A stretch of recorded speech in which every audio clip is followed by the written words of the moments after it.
I need to know how to fix PS4 Party Chat problems. If you are the owner of the party, you can mute someone by going to their name and hitting X to silence just them. That's the least of my concerns. If the problem is someone else cussing too much during the game, create a party chat where you're the only member so you don't have to listen to them anymore. I actually want the chat to work. If you can't hear anything, make sure you didn't mute the headset. I'd notice if the mute light was on for the headset. You might not hear the chat if the headset isn't plugged in. I've never made that mistake. That doesn't mean the headset jack or audio jack of the gaming console aren't messed up. I can't fix that if it is loose, and I'm not sure I can wiggle it until it works and say it is fixed. If the jack is broken in the PlayStation 4, then it needs to be sent back for repair. I'm wondering if this is a software problem.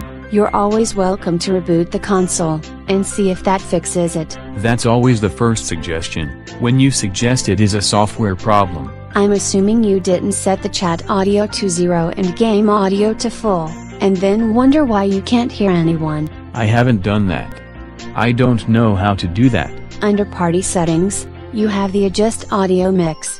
Slide it to full chat to make the chat discussions easier to hear. Assuming it doesn't go overboard. On that same menu, you can adjust the microphone level. What else can I do? If the chat is really bad, you can create a new party and have your friends join that. Ideally, you don't invite the person who has a really slow connection messing up the chat audio to the new party.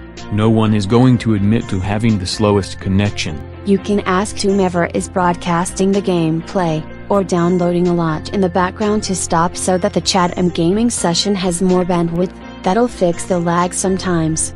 Just reducing the number of players in the party could do that. You can look at the settings.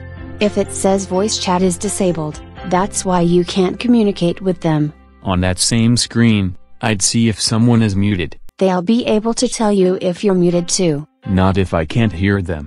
Highlight the player's name that has the mute icon, hit Options, then select to unmute them. And if all this fails? Initialize the system and reinstall the system software, to get it back to the software settings and version that let you hear everyone else's opinion on why it isn't working. I'd rather try restoring default settings in case some setting change messed it up. Just initializing is the second choice. Initialization is actually the sixth choice on the list.